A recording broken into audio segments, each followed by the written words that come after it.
Hello guys, Assalamu Alaikum. Today we will learn how to ellipse command using.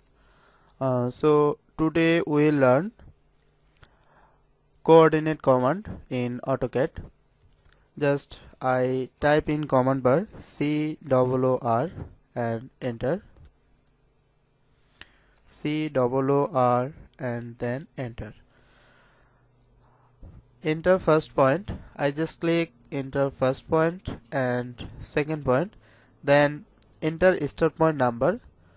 I'll input start point number is 1 and enter.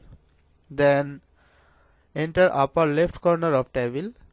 I just click here and here you see the table, and I click another point like that here, like that here and here and here. Just do it and so on here.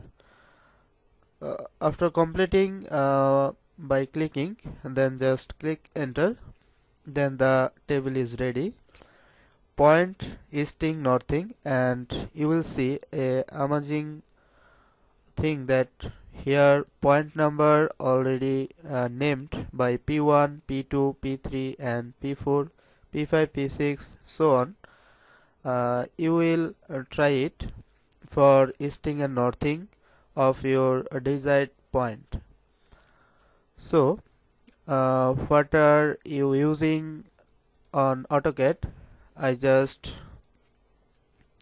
draw a rectangle, RAC, enter, and I just draw a traverse here. Click here and click, and just right click and close.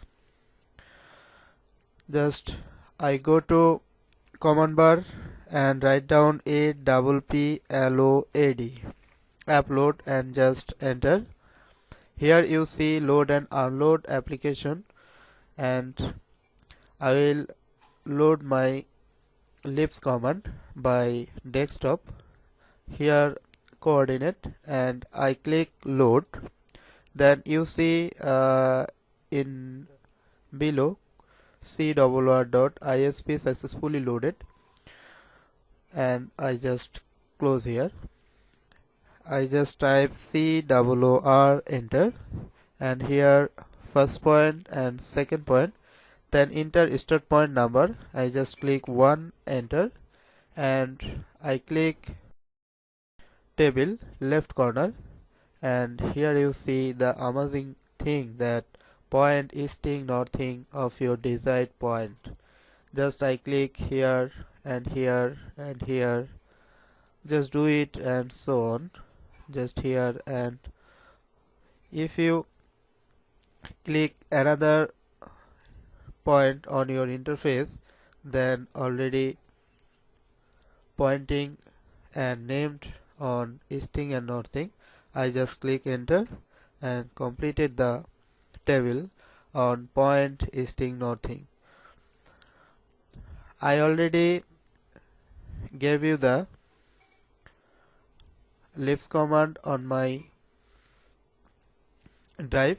Please download there and load and unload the ellipse command. Thank you for watching.